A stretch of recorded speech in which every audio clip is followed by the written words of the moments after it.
Bismillahirrahmanirrahim. Assalamualaikum warahmatullahi wabarakatuh. Salam rahayu, Om Swastiastu, salam kebajikan.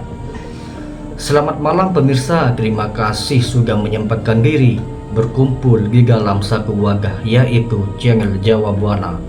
Tentunya selalu berbagi informasi tentang jejak sejarah Nusantara. Sebelum lanjut, silakan tekan tombol subscribe agar channel ini makin berkembang. Kali ini channel Jawa Buana akan membahas jejak sejarah dan asal-usul Kabupaten Temanggung, Provinsi Jawa Tengah. Kabupaten Temanggung memiliki 20 kecamatan, 266 desa, dan 23 kelurahan. Kabupaten Temanggung, Jawa Tengah berbatasan dengan 4 kabupaten, yaitu Kabupaten Kendal di sebelah utara, Kabupaten Semarang di sebelah timur, Kabupaten Magelang di selatan, Kabupaten Wonosobo di sebelah barat. Untuk melihat jejak dan sejarah asal-usul Kabupaten Temanggung, Provinsi Jawa Tengah, silakan saksikan video berikut ini. Temanggung adalah nama sebuah kabupaten yang berlokasi di Provinsi Jawa Tengah. Kabupaten yang berlokasi di tengah-tengah provinsi tersebut terletak di pegunungan antara Gunung Sindoro dan Gunung Sumbing.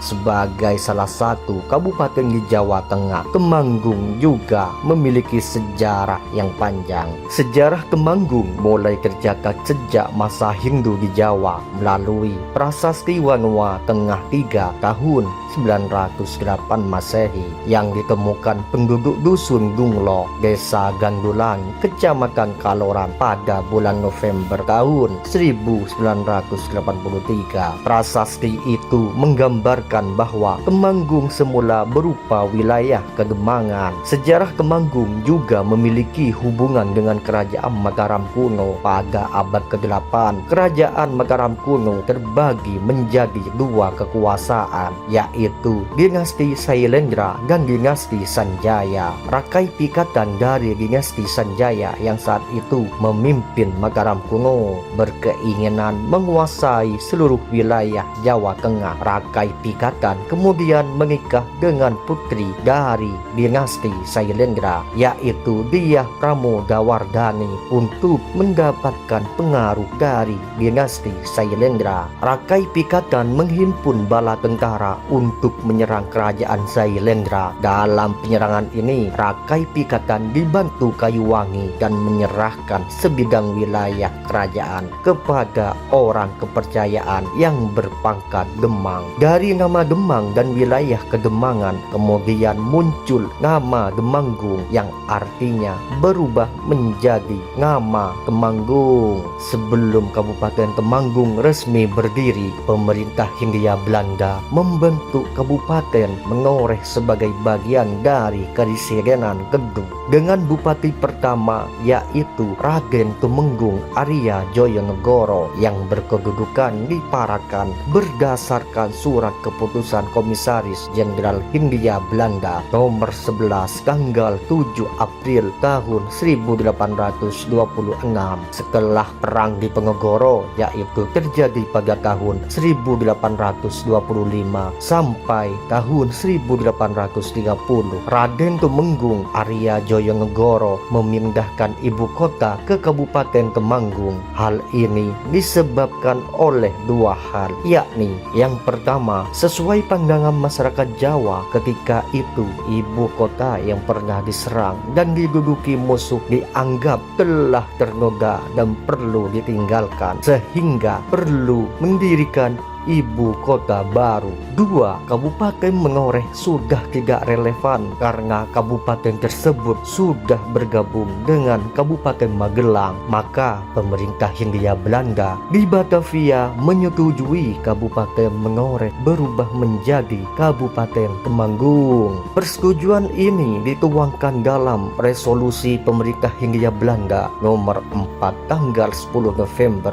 tahun 1834. pasca kemerdekaan Republik Indonesia pada 17 Agustus tahun 1945. Temanggung menjadi salah satu wilayah yang terdampak pada serangan agresi militer Belanda. Hal ini dimulai dengan agresi militer II ketika Belanda berhasil menguasai ibu kota RI di Yogyakarta. Selanjutnya, pasukan TNI segera menyingkir ke pedalaman untuk menyusun strategi sesuai perintah Markas Besar Angkatan Perang Republik Indonesia pada 20 Desember tahun 1948. Wilayah Temanggung, Parakan, dan Ngadirejo serentak melaksanakan taktik bumi hangus di kota Temanggung. Terdapat 28 bangunan yang dibumi hanguskan, di antaranya mencakup kantor kabupaten, penjara, kantor pengadilan, gedung NIS, gedung SMP, kantor pos, kantor telepon, dan lain sebagainya. Pada tanggal 21 Desember tahun 1948,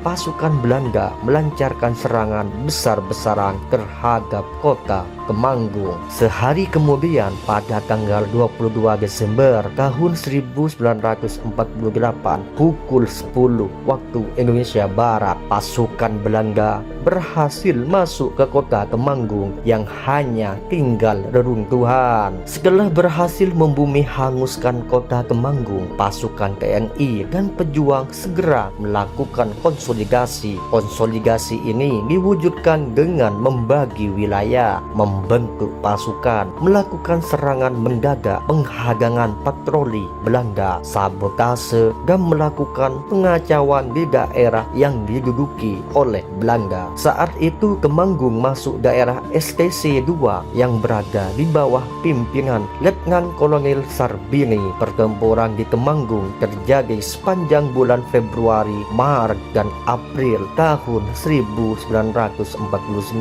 Pada tanggal 1 Februari tahun 1949, Kabupaten Temanggung mendapat giliran serangan gerilya yang beranggotakan 15 orang tentara dan 10 orang TP. Pasukan gerilya menargetkan untuk menyerang stasiun kereta api di Kampung Banyu Urip. Pasukan gerilya menyerbu ke dalamnya dan melakukan pengacauan selama 1 jam. Pada tanggal 28 Februari, Kompi Soekarno dari Batalion Bintoro menyerbu Parakan. Serangan ini dilakukan pada malam hari dengan target pos militer Belanda. Baku tembak berlangsung selama 3 jam. Beberapa prajurit Belanda dilaporkan tewas dan di pihak TNI tidak ada korban jiwa satupun. Beberapa prajurit dilaporkan terluka. Puncaknya pada 5 Mei tahun 1949, sebuah truk berisi personel militer Belanda dihancurkan oleh TNI di Nguwet, Temanggung. Perlawanan masyarakat Temanggung. Perlawanan yang dilaksanakan oleh golongan pro kemerdekaan di Temanggung tidak hanya dilakukan oleh pasukan militer dalam TNI dan pasukan gerilya saja. Rakyat Temanggung juga turut serta dalam perjuangan melawan pasukan Belanda yang mencoba untuk menguasai kembali wilayah Temanggung. Bersama dengan TNI, tentara pelajar juga berjuang di kawasan Temanggung. Hal ini berdasarkan pada beberapa kisah perjuangan TP dari buku Hadi Gintong, seorang ex-anggota TNI Brigade 17 TP Temanggung. Saat itu anggota TP menjadi mata-mata dan melakukan penyusupan ke kamp-kamp Belanda di Selo Pampang. Tak hanya itu, anggota TP juga melakukan penyerangan di Bantir Sumowono sebagai salah satu markas pasukan Belanda. Rakyat Temanggung juga turut serta dalam perlawanan melawan Belanda, seperti berperan dalam melindungi satuan-satuan TNI ketika mereka dikejar pasukan musuh.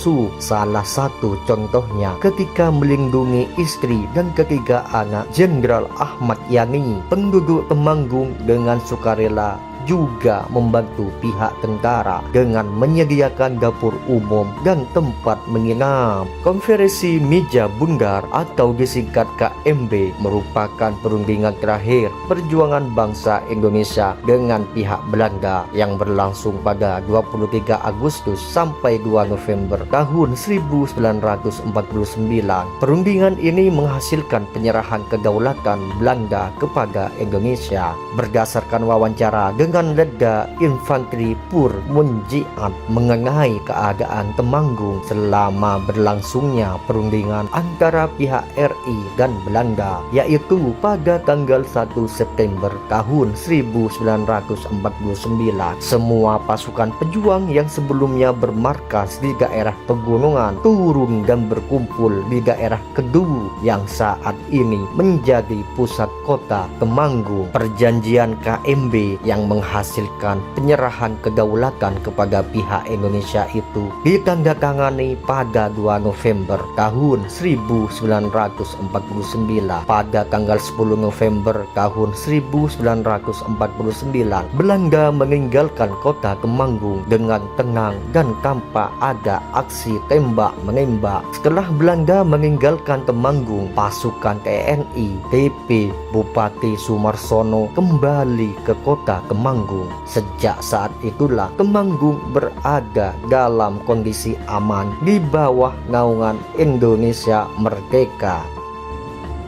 Pemirsa, informasi tadi tentang sejarah dan asal-usul Kabupaten Temanggung, Provinsi Jawa Tengah mengakhiri perjumpaan kita malam ini. Kami channel Jawa Buana pamit undur diri. Salam Rahayu, Om Swastiastu, salam kebajikan. Assalamualaikum warahmatullahi wabarakatuh.